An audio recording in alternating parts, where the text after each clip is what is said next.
Hi guys, welcome back to my channel blush with సిరి.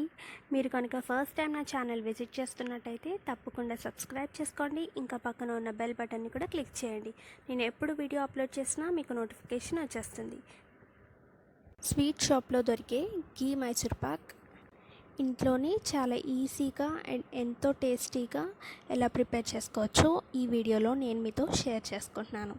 అయితే start చేసేద్దామా? Let's get started. Ghee Mysore pak prepare చేయడానికి ముందుగా ఒక కప్పు బేసన్ని తీసుకోండి, అంటే శనగపిండి ఒక కప్పు తీసుకోండి. దాన్ని కడాయి మీద ఆయిల్ లేకుండా ఫ్రై చేసుకోవాలన్నమాట.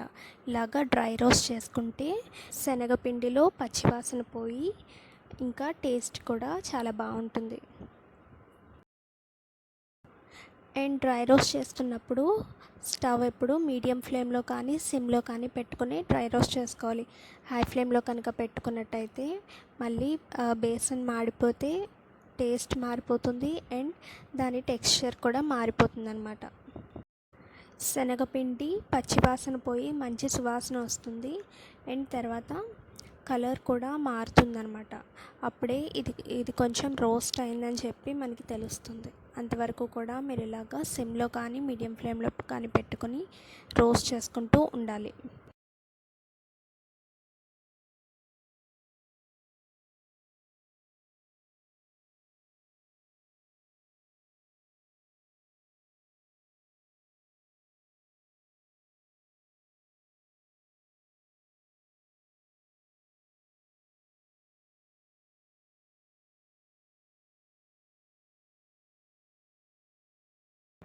పిండి బాగా రోస్ట్ అయిన తర్వాత స్టవ్ ఆఫ్ చేసుకొని ఒక జల్లెడలో వేసుకొని జల్లించుకోండి. ఇలా జల్లించుకోవడం వల్ల పిండిలో రాళ్ళు ఏమన్నా ఉంటే అవి పోయి ఇంకా పిండి ఉండలు కట్టకుండా కూడా ఉంటుందన్నమాట.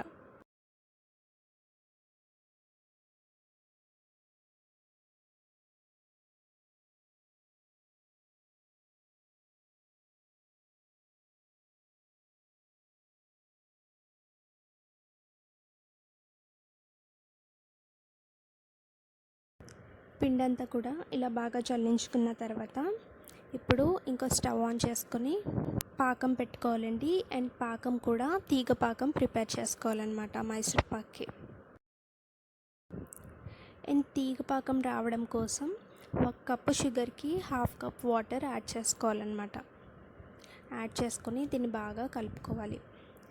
పాకం ప్రిపేర్ అవుతున్న టైంలో కొంచెం కేర్ఫుల్గా వాచ్ చేస్తూ ఉండండి, ఎందుకంటే పాకం ప్రిపేర్ అయ్యే టైంలో తీగ పాకం వస్తుంది కదా, ఆ స్టేజ్ కనుక దాటిపోయినట్టయితే ముదర పాకం వచ్చేస్తుంది. మధ్య మధ్యలో పాకాన్ని బాగా కలుపుకుంటూ ఉండండి. అండ్ అలానే షుగర్ అంతా కూడా మెల్ట్ అయిన తర్వాత ఒకసారి పాకాన్ని 2 మధ్యలో పెట్టి చెక్ చేస్తూ ఉండండి. మధ్యలో తీగల్లా కనుక ఫామ్ అయిందంటే మనకి తీగ పాకం వచ్చేసినట్టే.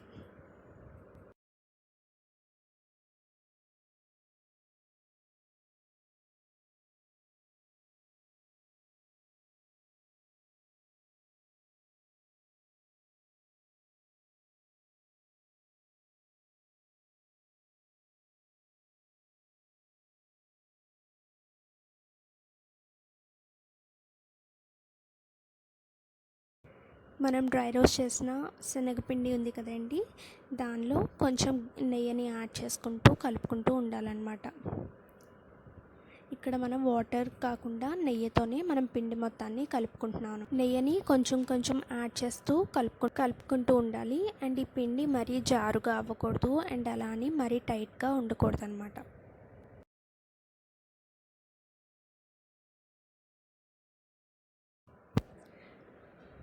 కలుపుకున్నప్పుడు పిండి కన్సిస్టెన్సీని చెక్ చేసుకుంటూ ఉండండి. ఇక్కడ నేను ప్రిపేర్ చేశాను కదా, ఆ విధంగా ఉండాలన్నమాట.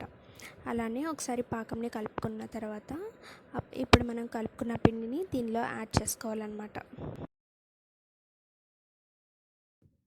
తీగపాకం వచ్చిందో రాలేదో టెస్ట్ చేసుకోవడం కోసం మీ 2 మధ్యలో షుగర్ సిరప్ని ఇలా స్ప్రెడ్ చేసినట్టయితే తీగలు కనుక ఫామ్ అయినట్టయితే మీకు తీగపాకం వచ్చేసినట్టే. ఈ టైంలో మీరు ఇందాక కలిపి పెట్టుకున్న బేసన్లో గీ వేసి కలిపారు కదా, ఆ మిక్స్చర్ని దీనిలో వేసి బాగా కలుపుకోవాలన్నమాట. సో పిండి మనం ఈ మీడియం ఫ్లేమ్లో పెట్టుకొని స్టవ్ మీద ఇలాగ పిండిని కలుపుకుంటూ ఉండాలన్నమాట. ఇలాగ ఒక 2 నిమిషాల పాటు చేసినట్టయితే అది కొంచెం దగ్గర పడుతూ ఉంటుంది. అండ్ మధ్య మధ్యలో ఒక 2 టేబుల్ స్పూన్ ఆఫ్ గీని కూడా యాడ్ చేసుకోవాలి.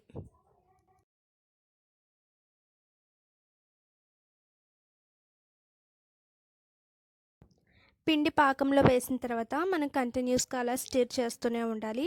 అప్పుడే మనకి అడుక్కు కూడా పట్టకుండా ఉంటుంది.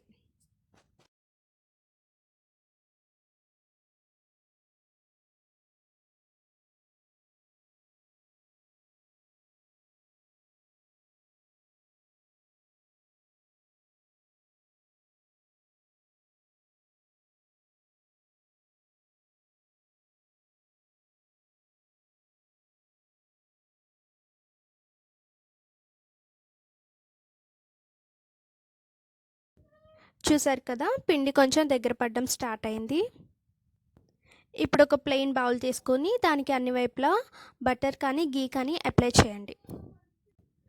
In case ghee or butter నచ్చకపోయినట్టయితే ప్లెయిన్ ఆయిల్ తీసుకోండి.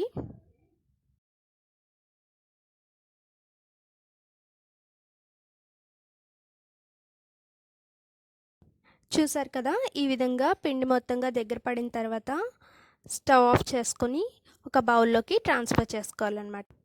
మనం ఆల్రెడీ నెయ్యి రాసి పెట్టుకున్నాం కదా, ఆ బౌల్లోకి ఈ పిండి మొత్తాన్ని ట్రాన్స్ఫర్ చేసుకో. డ్రై ఫ్రూట్స్ ఇష్టపడే వాళ్ళు first layer dry fruits add చేసుకున్న తర్వాత పైన ఈ లేయర్ యాడ్ చేసుకోవాలన్నమాట. వన్స్ ఇలా పిండి మొత్తాన్ని బౌల్లోకి ట్రాన్స్ఫర్ చేసిన తర్వాత 2 టైమ్స్ బౌల్ని ట్యాప్ చేయండి. మనం ట్యాప్ చేసిన తర్వాత ఇలా పిండిని మొత్తంగా ఈవెన్గా సర్దుకోవాలన్నమాట.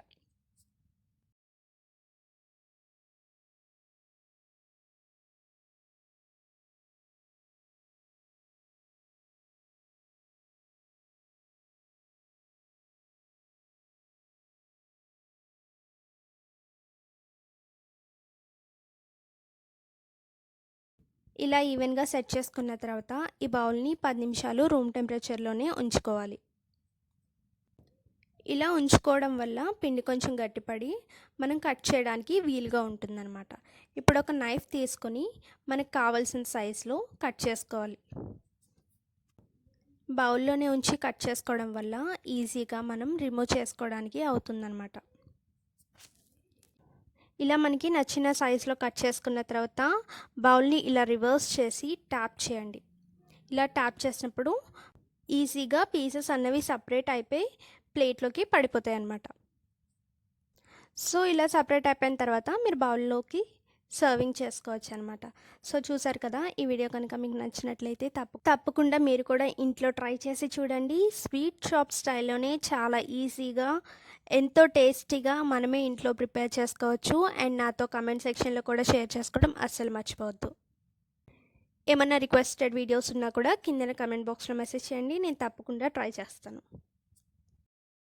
నా వీడియోస్ కనుక మీకు నచ్చినట్లయితే తప్పకుండా లైక్ చేయండి, షేర్ చేయండి, ఇంకా సబ్స్క్రైబ్ చేసుకోండి. అలానే పక్కన ఉన్న బెల్ బటన్ని కూడా క్లిక్ చేయండి. ఇలానే నన్ను సపోర్ట్ చేస్తూ ఉండండి. ఇంకా మంచి మంచి వీడియోస్తో కొత్త ఐడియాస్తో మీ ముందుకు వచ్చేస్తాను. మీ సజెషన్స్ ఏమన్నా షేర్ చేయాలనుకుంటే కింద కమెంట్ బాక్స్లో మెసేజ్ చేయండి. Stay positive and stay healthy. Bye.